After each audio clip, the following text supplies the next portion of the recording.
Welcome back, America. I'm Hugh Hewitt. Because we can't have a weekend review on the 4th of July, because everyone's going to be having hot dogs, hamburgers, and fireworks, Matt Continetti joins me to do a weekend review early. But a big day, Matt Continetti. Your thoughts on the passage of the One Big Beautiful Bill? It's an incredible victory for President Trump and the Republican Party, Hugh. Thanks for having me. It's striking to me that this is day 164 of the Trump presidency. It's not even day 200.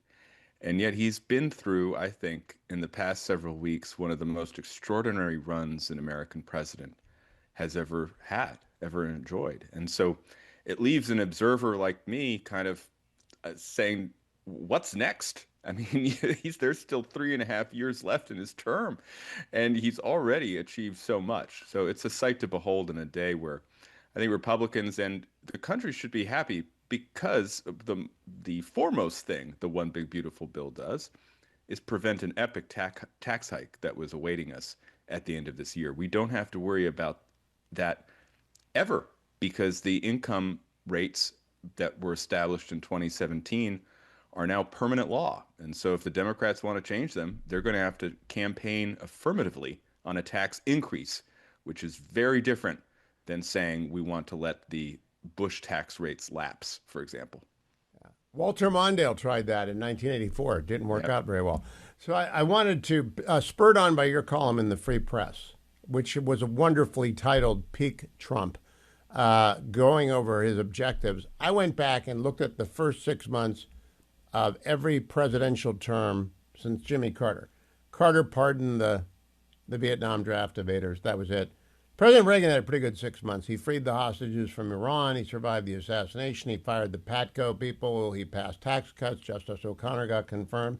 Second term, not much in the first 6 months, though he did lay some groundwork for passing the tax reform. HW, he passed a tax cut package, the Economic Growth Tax Relief Act of 2001. He oversaw the accelerating dissolution of the Warsaw Pact. That was important. Bill Clinton's first 6 months, first term, Family and Medical Leave Act, don't ask, don't tell. That's it. President Clinton's second first 6 months, nada, zip. President George W. Bush's accomplishments, it's all pre-9/11 for him. Tax cuts, No Child Left Behind Act. President George Bush's second 6 months in a term, not so much. Central American and Dominican Republic Free Trade Agreement and the Patient Safety and Quality Improvement Act. Barack Obama did spend $787 billion on the American Recovery and Reinvestment Act of 2009. He did sign the Lilly Ledbetter, maybe you haven't heard that in a while, Lilly Ledbetter Fair Pay Act of 2009. He went on his apology tour to Egypt and Saudi Arabia. Second term, his first 6 months, he signed an extension of the Patriot Act. Then we had President Trump. His first 6 months, he had Justice Gorsuch and 14 CRA repeals. President Biden canceled the Keystone Pipeline, rejoined the Paris Climate Accords, and passed the $1.9 trillion American Rescue. And then Trump, I got this is all crib from your column, ordered the B-2s to strike Iran's nuclear weapons assembly line, close the southern border. He will sign into law the OBBB tomorrow.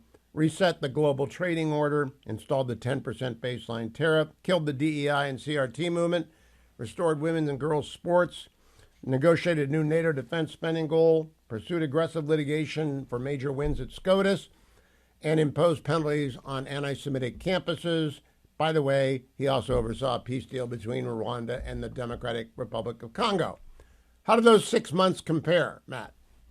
Well, like you suggest, these 6 months have been outstanding when compared with the 6 months of previous modern presidents. I think the more we live through the Trump era, the only real modern approximation of Trump's impact on America, on the American political system, on the world, is Franklin Delano Roosevelt. Of course, that's where we get the phrase "the first 100 days." And Delano Roosevelt, Franklin Roosevelt, coming into the Great Depression, forming the New Deal, eventually, of course, preparing the country for entry into World War II and leading the country for most of our participation in the Second World War. One of the great American presidents of the 20th century, a man of the left. Now we have Trump, whose issuance of executive orders is on track to match FDR's in FDR's first year as president in 1933. He is remaking the world, remaking America, remaking the American government, changing our political dynamics and coalitions in a way similar to FDR. But he is a man of the conservative populist right. He's almost a reflection of FDR, or the other side of the coin. FDR created the administrative state that has grown so overpowering, probably beyond what FDR even wanted. When you look at what Trump is doing, Hugh, we see Trump trying to reverse the growth of the administrative state. In a way that's not been tried since Reagan. I'm going to talk Never. with Matt Continetti during the break about the dangers the Democrats face, and then we'll be talking about the dangers ahead for Donald Trump. Don't go anywhere, America. I'm Hugh Hewitt. I'm back now during the break with Matt Continetti. Matt, Hakeem Jeffries was kind of pathetic today, and I've never seen a losing team hang around the field on which they lost that long. Kevin McCarthy gave a very long speech during the middle of the passage of the Infrastructure Act, which helped set up the election. But this was really purposeless today. How much trouble are the Democrats in? The Democrats are in a huge amount of trouble. They haven't learned the lesson of 2024.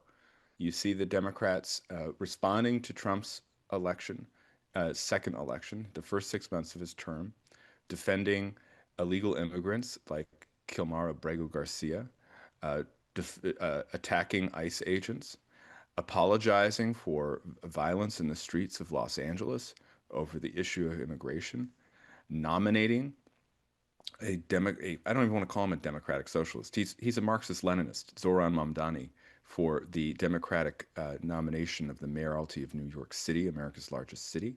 You see the Democrats kind of all over the place on Trump's mission in Iran, Operation Midnight Hammer, a remarkable success of American tactical power.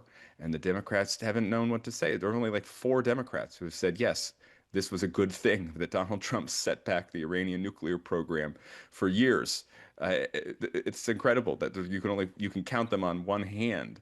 So this is a party doesn't know itself. It's incredibly unpopular. It lacks leadership. Hakeem Jeffries is not the person who's going to take this party forward. And Joe Biden is giving paid speeches that no one listens to. Kamala Harris can't make up her mind about whether she wants to run for governor of California or president. And the thing is, no one wants her to run for either office. So this is a party with no identity, no mission. And I fear that the people who are going to take it over are the worst, are the socialists, are the radicals. That might be good for the Republicans, because I don't think America is prepared to elect that sort of ideology, that radicalism, into high office. But it's bad for the Democrats, a long-standing great American political party. And it's also bad for the country if one of our 2 major parties is so captured by an ideological, radicalized minority. Did you understand what their argument was in the end against the OBBB? I really didn't understand do they want the border open? Do they want our defenses depleted? Do they want to raise taxes dramatically? What was their argument? There really wasn't an argument. It was, if anything, it's an argument for the status quo. And the status quo is not pleasing for most Americans. I mean, the status quo right now, we are spending too much money, right? The big beautiful bill tries to reform Medicaid, tries to claw back some of the spending on the Green New Deal scam. So at least tries something in order to control the spending, even if it doesn't do so enough. Americans are facing this incredible tax hike at the end of the year. It's not just the wealthy Americans.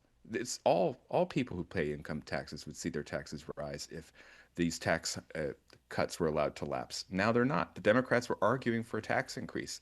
And of course, the Democrats were also arguing for Medicaid, an entitlement program that's meant to address the very poor and the elderly in nursing homes, to go to illegal immigrants and to go to able-bodied working-age men who are taking the benefits but don't have jobs. Pause right there, Matt. We'll be right back. Welcome back, America. I'm Hugh Hewitt. On July 3rd, the day that the one big, beautiful bill passes Congress against all odds. I did not think it was possible. Jason Smith called his number. He said July 4, he got it done. Lots of hands, many cooks in the kitchen. Victory has many fathers. Defeat is an orphan, but Donald Trump will share. I'm sure it'll be a fun signing ceremony. Matt Continetti, let's look ahead now. Trump has not so many wins that hubris is always out there ready to bite you in the butt. I think there are some dangers in doing nothing and not having a big project. What big project can he have? Well, I do think the immediate future will be kind of outlining and explaining the rollout of the One Big Beautiful Bill. The bill really does codify the Trump agenda that has been sketched over a period of a decade. When you think about its reforms of the immigration process, for example, when you think about all the changes to the tax code, not just preventing a tax hike, and of course the no tax on tips, the no tax on overtime, but other interesting things, including 529s, other savings plans, the Trump bucks, the accounts for newborns, all these things, I think a White House will spend time having events around, communicating, promoting. Domestically, at this point, I think the Trump agenda will be continuing its record of success on the border and continuing its economic management, where you see a above expectation job report today, Hugh, for the month of June. You see inflation rate continuing to fall, gas prices continuing to fall. Trump is going to want to continue that policy mix that gave us a great economy in his first term, and that looks on its way to continuing that Trump record of success in his second. I really feel, Hugh, I don't know, I'd like to hear what you think. The real challenges for this administration remain in the international sphere. Trump had an extraordinary victory with Iran. I think he's close to getting a ceasefire agreement in Gaza. That will have meant that one of the major wars that happened under Joe Biden, that exploded under Joe Biden, October 7th with Hamas, and then the broader Israel Iran conflict, will have been pacified, which is what Trump pledged. But you still have Ukraine and Russia fighting. And you still have almost intractable Vladimir Putin in Russia. And even though Trump scored another major win at last week's NATO summit, getting the alliance to commit to 5% GDP on defense, there's much more work that needs to be done there. And then just lastly, Hugh, I would say the trade deals. We have the announcement of the Vietnam deal, which is good. We have the UK deal. We have kind of the China trade truce, but there's still hundreds of other countries where the rates need to be negotiated. The different aspects of our trade relationship need to be managed. I expect Trump and his team will spend a lot of time on that. So one final point is, Trump is an improviser. He doesn't like being pinned down. He likes activity. He likes being able to flex, to change on his feet. He keeps that door to the Oval Office pretty much open. Susie Wiles is there. She's very good at making sure things run on time, but he likes to have different people come in. So he's going to approach the next 6 months saying, well, what arises? What opportunities are there? Is there a deal I can make? And that's actually part, if I may say, of the fun of the Trump presidency, is you really never know what tomorrow might bring, because he could come up with an idea that might sound nuts at first, but it might actually lead to some good in the medium and certainly the long range. So that's how I kind of view the next 6 months. Well, I do think on the Middle East, he can expand the Abraham Accords dramatically. Don't know what can be done on Russia, Ukraine. We'll come back to that in a second. But I'm curious. Brian Kilmeade and I last Sunday night found ourselves in agreement that he ought to do a Nixon to China on immigration regularization. No amnesty, but finding a way to get the dreamers regularized, finding a way to regularize, no citizenship, but regularize immigrants who've been in the country for 15, maybe even 10 years and have kept their noses clean and have no run ins with the law, give them a blue card, that sort of thing. Do you think he has an upside in immigration regularization legislation, maybe across the aisle? He is the guy that did Right to Try and First Step, so he's willing to work with Democrats. Yeah. I think that might be down the road. One reason I say that is, remember, a part of the One Big Beautiful Bill is money to finish the wall. And I just want to dwell Yes. on that for a second, because in his first term, President Trump was opposed by his own party on the issue of wall funding. That's why he had to use emergency funds from the DoD to begin construction of the wall, actually after the Republicans had lost Congress in 2018, or at least the House of Representatives. This time, here we have a united Republican Party around one of the core principles of Donald Trump's political career, which is the wall on the southern border. So now that we have billions of dollars unlocked for wall construction, much less immigration enforcement, I do see a way that you could get to President Trump putting the final brick in the wall, so to speak, next year, having a secure border and extremely low levels of illegal immigration, which we're already experiencing thanks to Trump, for another year, and him saying, now that we have the border under control, now that the deportations have been going for over a year, I want to talk about the farm workers, which he's already talking about, right? I want to talk about the farm workers. I even want to talk about the dreamers, which I've mentioned throughout the 10 at that point it will be 10 12 years he's been years. talking Yeah, about the I know, Dreamers. right? Yeah. So I kind of see that maybe next year or even in the third year of the second term. I think for the immediate future, you're going to see a continued emphasis on border security, militarization of the border, construction of the wall, and then, of course, the increased deportations, which have been going on now at this stepped up pace for about 6 weeks. And a very hard nosed legal approach on the enforcement of Title IX on Oh, girls yeah. and women's sports, and a very hard nosed legal approach on sanctuary cities. I'm going to go to a break and come back with Matt Continetti. During the break, we will be talking about Russia, and then we'll come back and finish it off with a flourish because it's a big day in the first 6 months of Donald Trump. Not even 6 months. Not even 6 months. He's gotten so much done. And I think against all odds, who would have thunk it on January 7th, 2021? Who would have ever believed that July 4th, 2025 would see Donald Trump triumphant? Now, bad things can happen to good starts, so don't bank anything, but I'll be right back with Matt Continetti. Stay tuned. I'm back with Matt Continetti, who raised Russia in the last segment, so I want to go there.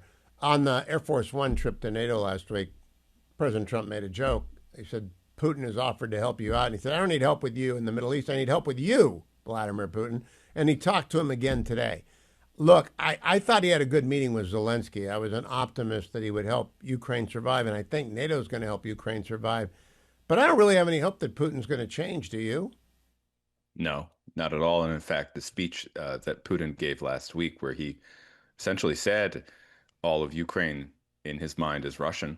So that means all of Ukraine is his goal to conquer, only reinforced that he won't change. And I think that when you talk to our frontline NATO allies in Eastern Europe, their alarm is rising. I think they are becoming more convinced that Putin won't stop with Ukraine, may even expand the war prior to his completion of a conquest of Ukraine, which, by the way, I don't think he can do because of the limitations of his military. So this is a very dangerous situation. And I know what Donald Trump is trying to do. He wants a peaceful resolution. He wants Ukraine to accept that it's not going to uh, get back its territory anytime soon. And in fact, maybe peace and the end of these attacks on its cities is worth giving up some of the Donbass, some of the eastern part of Ukraine. But the way to do that, it seems to me, is by exercising leverage over Vladimir Putin. And we have not exercised the full extent of leverage that is at our disposal to make sure that Putin is serious. I mean, think about how Trump handled Iran. He gave diplomacy a chance. He was very clear with the timeline. The timeline was up. Diplomacy did not work, and the B-2s flew. Now, no one in this country, and especially not me, is calling for American military intervention in the Ukraine-Russia war. I've never called for that. But I do think that there are ways that we can exert pressure on Russia, including sanctions, including the secondary sanctions bill that has overwhelming congressional support right now, authored by Lindsey Graham, among others. Also, frozen assets. And even if we don't use the frozen assets to give weapons and other defensive mechanisms like these air defenses to Ukraine, we can say to the Europeans, if you do it, we're behind you. So We're I do behind you. think Stand there are by, tools Matt. at our disposal. Welcome back, America. I'm Hugh Hewitt. Matt Continetti is my guest as we look at the most remarkable 6 months of any president in their new term. Matt, he's been winning culture war victory after culture war victory. Penn's surrender yesterday is extraordinary. They just threw in the towel. Columbia has been exposed as wanting to throw the Jew off and bring in an Arab. They're in trouble on Title IX. Harvard's in trouble. Does Trump triumph over all of the culture war issues that remain? He doesn't want to undo same-sex marriage. He's not in that business. But he really does seem to be committed to saving girls and women's sports and to absolutely crushing anti-Semitism on campus. Well, you think about culture war issues. So, on the issue of abortion, for example, which polarized our politics for 50 years, Donald Trump nominated Supreme Court justices who had the effect of depoliticizing abortion, really repoliticizing it by sending it back to the states and making sure that people have a say in their state government's approach to this issue. So abortion, which used to be a weapon that the Democrats would use, and of course that rallied pro-life voters on the Republican side, is not as high in the list of culture war priorities any longer. When I look at the culture war today, I think the two main fronts are the trans issues and then anti-Semitism in the universities. And on both of these fronts, Donald Trump and the Republican coalition are making great strides. You mentioned the University of Pennsylvania. It's correct decision, long overdue decision, to award swimming honors to biological women in women's swimming. That, along with Simone Biles's walkback of her apology for her attack on the swimmer and activist Riley Gaines a few weeks ago, along with this Supreme Court decision in Skirmetti on the trans surgeries for minors, says to me, and on Mahmoud versus Taylor, and Mahmoud v. Taylor about County. the LGBT curriculum in Montgomery County, that says to me we're reaching a tipping point moment where we can really roll back some of this hysteria, which has corrupted our society, I think, for really better part of a decade, but intensely so in the last 5 years since the pandemic. The other issue on anti-Semitism in the universities, and also the universities' compliance with the non-race-based affirmative action established by the Supreme Court decision in its previous term, the Fisher decision. That is a harder fight, but the truth is, Hugh, Trump has all the leverage. Have you looked at all the leverage? By the way, it's the Harvard North Carolina decision, not Fisher. Fisher was the bad one. Harvard and North Carolina. Yeah, thank you for correcting me. Yeah, yes, students for fair admissions. Yes, my con Student law for professor. fair admission. Thank you, con law professor. For Once in a while, I can come up with an addition. Matt Continetti, I want to recommend everyone go to the Free Press and read your Peak Trump column. Listen to today's commentary podcast. We got to get them to 20,000. They aim too low. Right. They only wanted 15,000. 20,000 like and subscribes for the commentary podcast is our new goal. Matt, have a wonderful 4th of July. Thanks for joining me today.